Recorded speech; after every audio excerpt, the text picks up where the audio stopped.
Bonjour Église Jésus-Christ. Je veux juste prendre quelques temps aujourd'hui pour vous encourager dans le moment qu'on vit présentement, dans cette crise, dans cette pandémie du coronavirus. Je me pose la question en allant devant le Seigneur, en disant, Seigneur, qu'est-ce que tu veux dire à ton Église? Qu'est-ce que tu veux dire à tes enfants?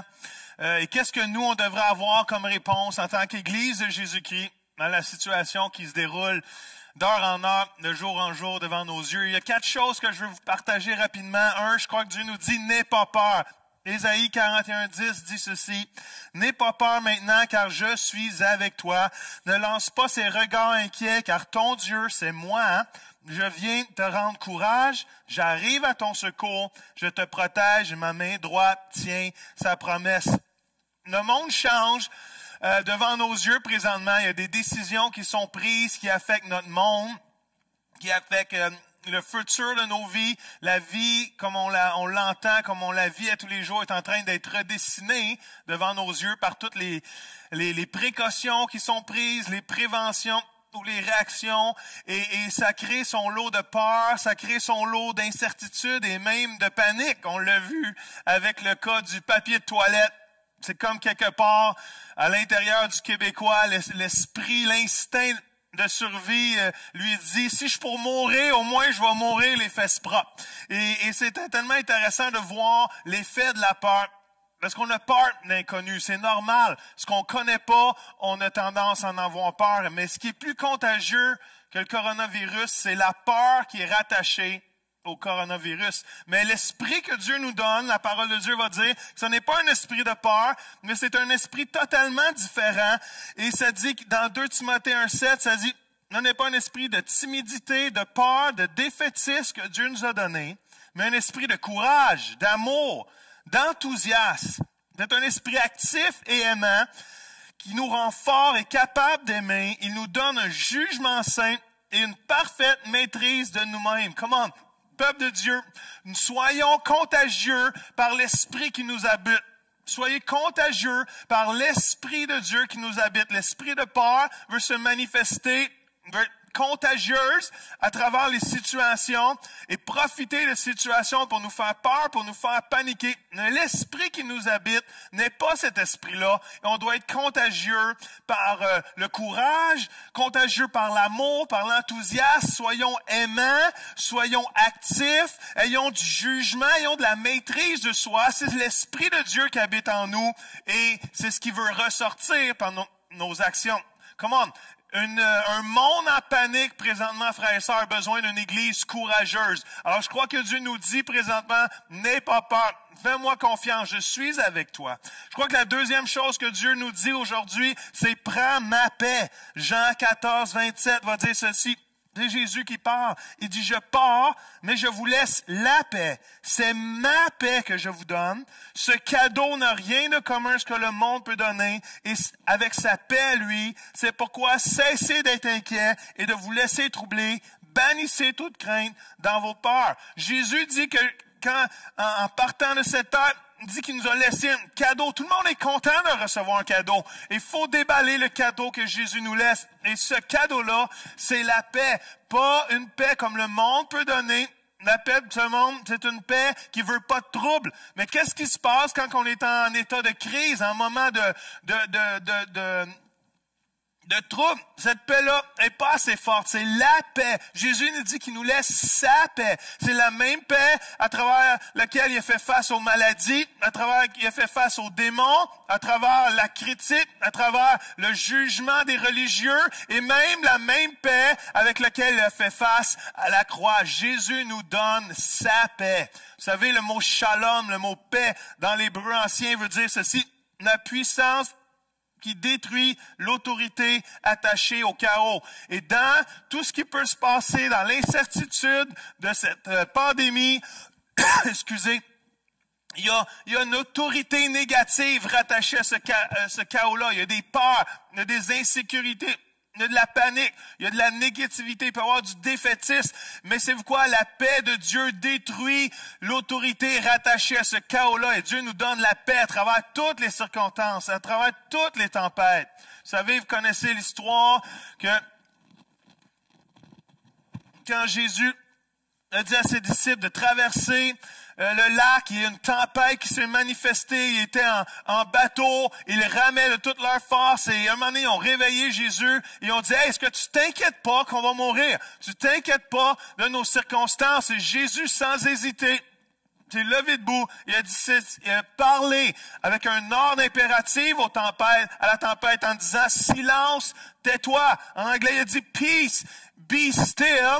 Et cette capacité-là de la paix de Dieu, de la capacité de nous faire non seulement dormir à travers les tempêtes, mais quand les tempêtes, les circonstances, les courants viennent contre notre destinée, la paix de Dieu nous fait passer à travers ces tempêtes-là. Alors, je vous encourage, frères et sœurs, l'Église de Jésus-Christ, à un moment comme celui-ci, a besoin d'être un étendard de paix pour le monde autour lequel nous vivons, et on a besoin de partager cette paix-là.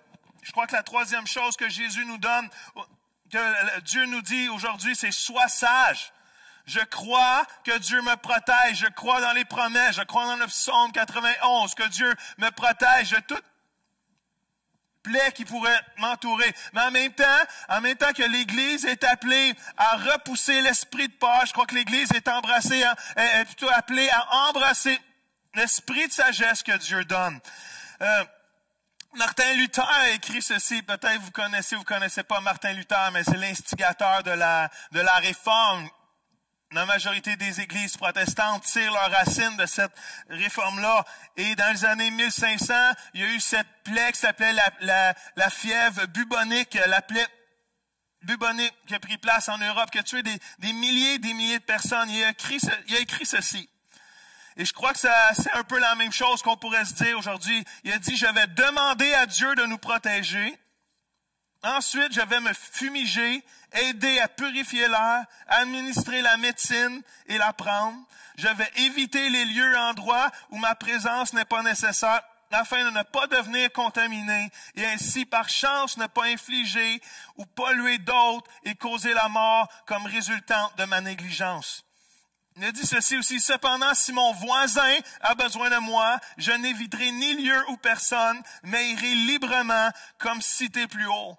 Il dit ceci, je crois que cela est une foi remplie de crainte de Dieu, car elle n'est ni impétueuse, ni impulsive ou téméraire, et elle ne tente pas Dieu. Frères et sœurs, je crois qu'il y a une belle parole une des personnes de foi qui nous a amené à vivre la foi comme on vit aujourd'hui et de ramener la pensée que le juste vivra par la foi. Mais il a dit, tente pas ton Dieu. Comme le diable dans le désert, quand Jésus a été tenté 40 jours, qui a mis Jésus sur une haute plateforme, sur une montagne, il a dit, lance-toi, Dieu va te protéger.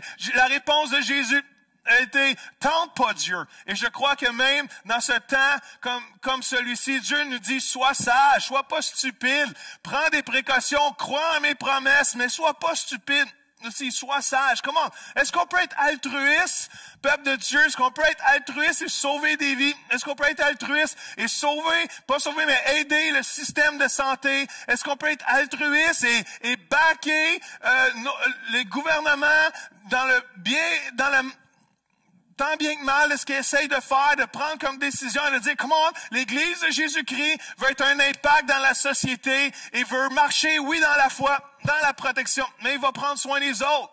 Je crois qu'en tant qu'enfant de Dieu, pour ma vie, je suis appelé à la vivre par la foi. Et la vie des autres, je suis appelé à la vivre dans l'amour et aimer les gens autour de moi. Alors, soyons sages. Notre responsabilité, c'est prendre soin des gens autour de nous. Come on. La dernière chose que je crois que Dieu nous dit aujourd'hui, c'est « Prie-moi ».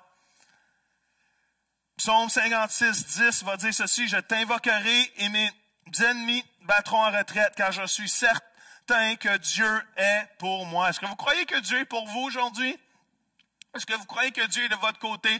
Est-ce que vous croyez que la prière change les choses, que la prière peut faire tourner la situation de côté? Je crois que en tant que peuple de Dieu, Dieu nous dit, prions que Dieu change les circonstances.